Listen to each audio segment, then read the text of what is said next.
En s'imposant 2-1 face au Mans, grâce à un doublé de Sédou Koné, le Nîmes Olympique s'est remis sur les rails du succès tout en sortant de la zone de relégation.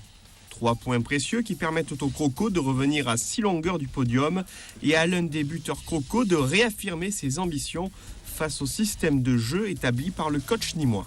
Sédou a 4 occasions, deux très belles de la tête, malheureusement pour lui, il ne fait pas le geste qu'il faut. Mais bon, comme il en marque 2 et qu'on gagne 2-1, je pense que quand on a un Koné comme ça, c'est sûr que c'est beaucoup plus facile. Parce que d'abord, il pèse sur l'adversaire et puis ensuite, il est efficace. Quand j'ai pas les ballons, j'arrive pas à jouer.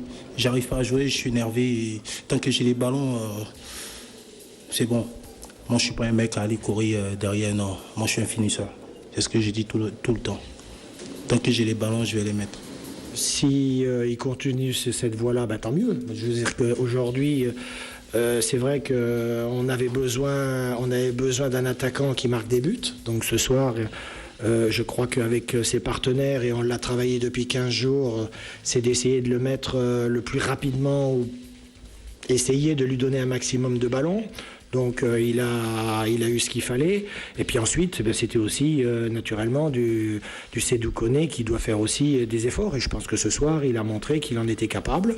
Et donc s'il est capable de reproduire ce genre de match, Nîmes offensivement aura des armes. Et si ça n'arrive pas, c'est pas mon problème. Moi, je peux rien faire, moi.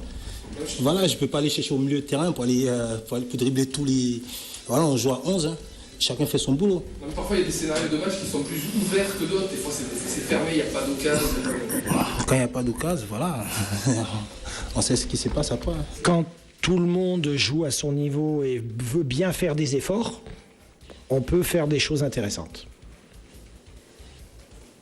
Parce que quand on percute, quand on provoque, quand on centre, parce que il a quand même Koné, en plus des 2 buts qu'il marque, il a deux caviars, on va dire ça comme ça, hein, c'est comme ça que je vais le dire. Il a 2 superbes ballons au 2e poteau de la tête. Et c'est vrai que ça peut faire encore 2 autres buts. Ce soir, il peut en mettre 4. Donc c'est bien, il y a 50% de réussite. Mais c'est vrai qu'autour de lui, on lui a donné aussi des ballons. Donc c'est ça aussi qui est intéressant. Là, franchement, je vous dis, j'ai la haine. Là, je vous dis, franchement, j'ai la haine. Là, j'ai trop la haine. Franchement, je vous dis. Mais par rapport à... Tu dis qu'il n'y a pas beaucoup de ballons, mais tu avais Granit qui arrive et qui apporte beaucoup. Ouais. Tu avais Kokoumili qui est les meilleurs passeurs en arrière. Pourtant, tu devrais avoir beaucoup plus de ballons. Qu'est-ce qui fait que justement, tu n'es pas alimenté comme tu dis? Voilà. Tu l'as dit. Donc j'ai parlé individuellement à certains joueurs pour leur dire que peut-être par moment il fallait peut-être aller un peu plus vite.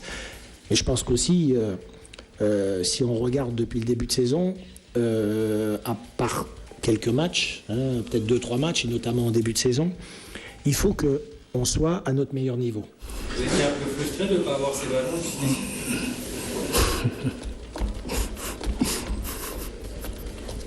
De l'autre côté, on a Sédou qui a bougé, qui a provoqué, qui a gardé le ballon, qui a profité des occasions qu'on lui donne. Donc tout le monde a fait des efforts. Tu as douté?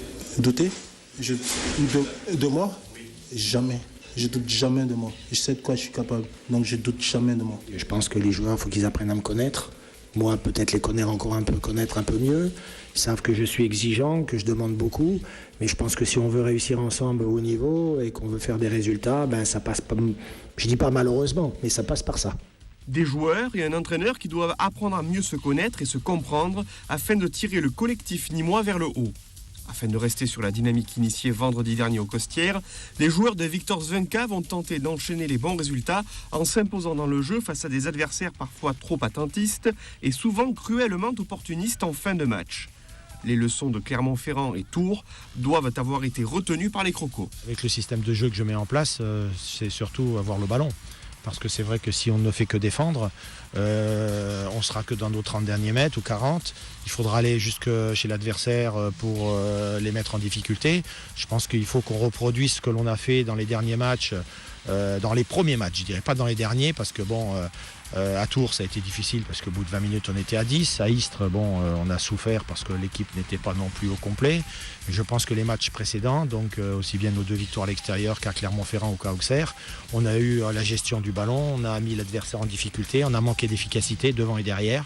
Donc si on continue sur cette voie-là et donc dans ce tempo, et je pense que l'équipe est capable de le faire, on pourra poser des problèmes à cette équipe du Havre. Mais c'est surtout, je pense, dans la concentration. Je crois que l'équipe, à un moment donné, faut qu'elle retrouve un petit peu, parce qu'on l'avait un peu oublié sur les derniers matchs, un petit peu de bloc équipe, faire tourner le ballon peut-être des fois aussi un peu plus vite, et puis naturellement faire mal à l'adversaire, parce qu'aujourd'hui, à l'extérieur, on a eu un peu de mal, on ne s'est pas procuré beaucoup d'occasions.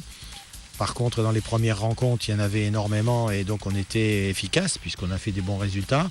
Là, depuis 2 matchs, on était un peu moins bien. Donc essayons déjà de retrouver un peu ce que l'on met en place à la maison et je pense que là-dessus, ça sera payant pour nous.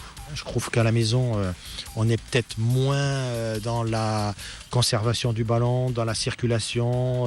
Sur le plan technique, il y a peut-être plus de déchets que notre début de saison. Mais par contre, on est plus efficace et on marque plus de buts. Donc je dirais que si on est dans des points à l'extérieur, on sera sûrement un peu plus en confiance à la maison et on sera sûrement meilleur aussi sur l'ensemble d'un match. Une amélioration nécessaire qui doit apporter confiance et régularité au groupe nîmois. Demain soir, sur la pelouse du stade Océane, le Nîmes Olympique tentera de retrouver son efficacité à l'extérieur du début de championnat face à une équipe havraise plutôt à l'aise sur ses terres sénomarines avec 3 victoires en 5 matchs.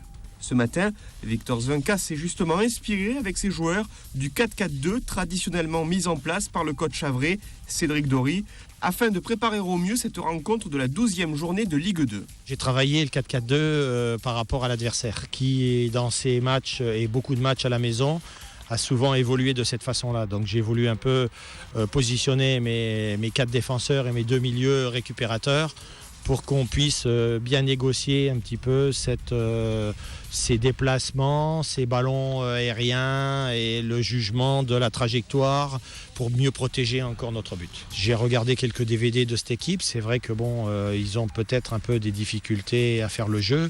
Bon, maintenant, les 2 matchs que j'ai regardés, ils ont joué contre des équipes qui jouaient à 5 derrière, aussi bien Nantes qu'Auxerre. Donc à nous aussi maintenant, avec notre système de jeu, de leur poser des problèmes parce que on sera sûrement plus nombreux au milieu. Donc si on gère bien tout ça et qu'on fait bien tourner le ballon, on peut leur poser des problèmes. Dans la rigueur de sa préparation de match, le Nîmes Olympique ambitionne clairement de ramener les 3 points lors de ce déplacement. Pour ce faire, certains points semblent essentiels aux yeux de l'entraîneur nîmois. Afin de mieux voyager, les Crocos devront encore plus affiner la qualité de leur jeu dans des secteurs bien déterminés. Savoir bien voyager de nouveau pour chercher un petit point où naturellement ce serait déjà une bonne performance. Maintenant, comme tout déplacement, on va y aller pour essayer de gagner. Ça serait très très bien si on puisse enchaîner un bon résultat là-bas au Havre. Ça va être très très difficile, mais il n'y a pas de souci, quoi. On va comme d'habitude essayer d'aller accrocher quelque chose. On a malheureusement eu des contre-performances à l'extérieur ces derniers matchs. On en a pris des leçons. Le coach nous en a parlé, on a bien travaillé. Puis j'espère que ça va aller. Moi, ce que je travaille beaucoup dans la semaine, c'est la circulation de la balle dans les petits espaces, parce que je pense que quand on veut faire mal à un adversaire, c'est d'essayer justement dans les petits espaces de les éliminer. Donc je pense que là-dessus, on a travaillé. Mais c'est surtout aussi après, on a travaillé donc mercredi matin, c'est la gestion du ballon à l'approche des 30 derniers mètres.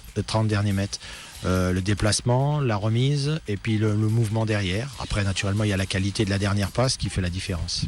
Une qualité de passe qui a notamment permis d'apprécier vendredi dernier l'apport de Nicolas Bénézé auprès du buteur Sédou Koné.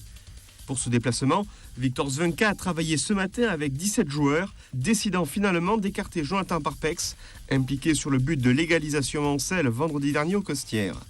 C'est donc un groupe de 16 joueurs qui s'envolera pour le Havre demain matin avec le retour de suspension de Moussa Sidibé, toujours sous la menace d'un match avec sursis.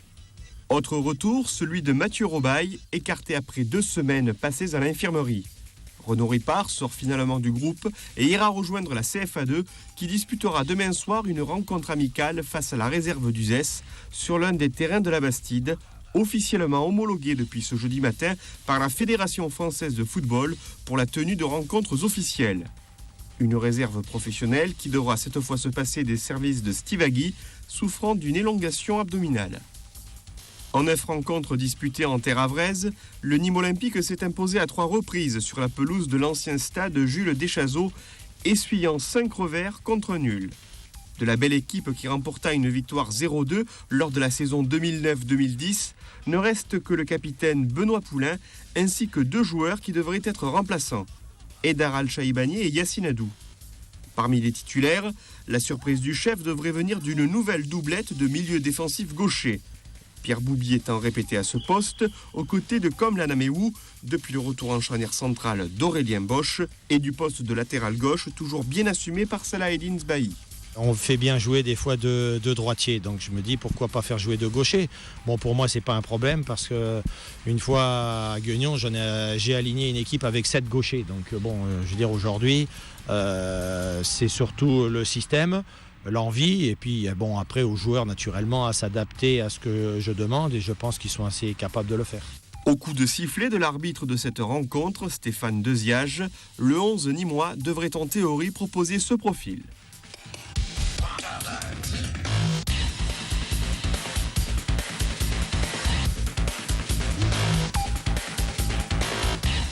Une équipe nîmoise qui devra se méfier du meilleur buteur havrais, Johan Rivière, auteur de 3 réalisations victorieuses, chaque fois à domicile, face à Arles, Nantes et Monaco.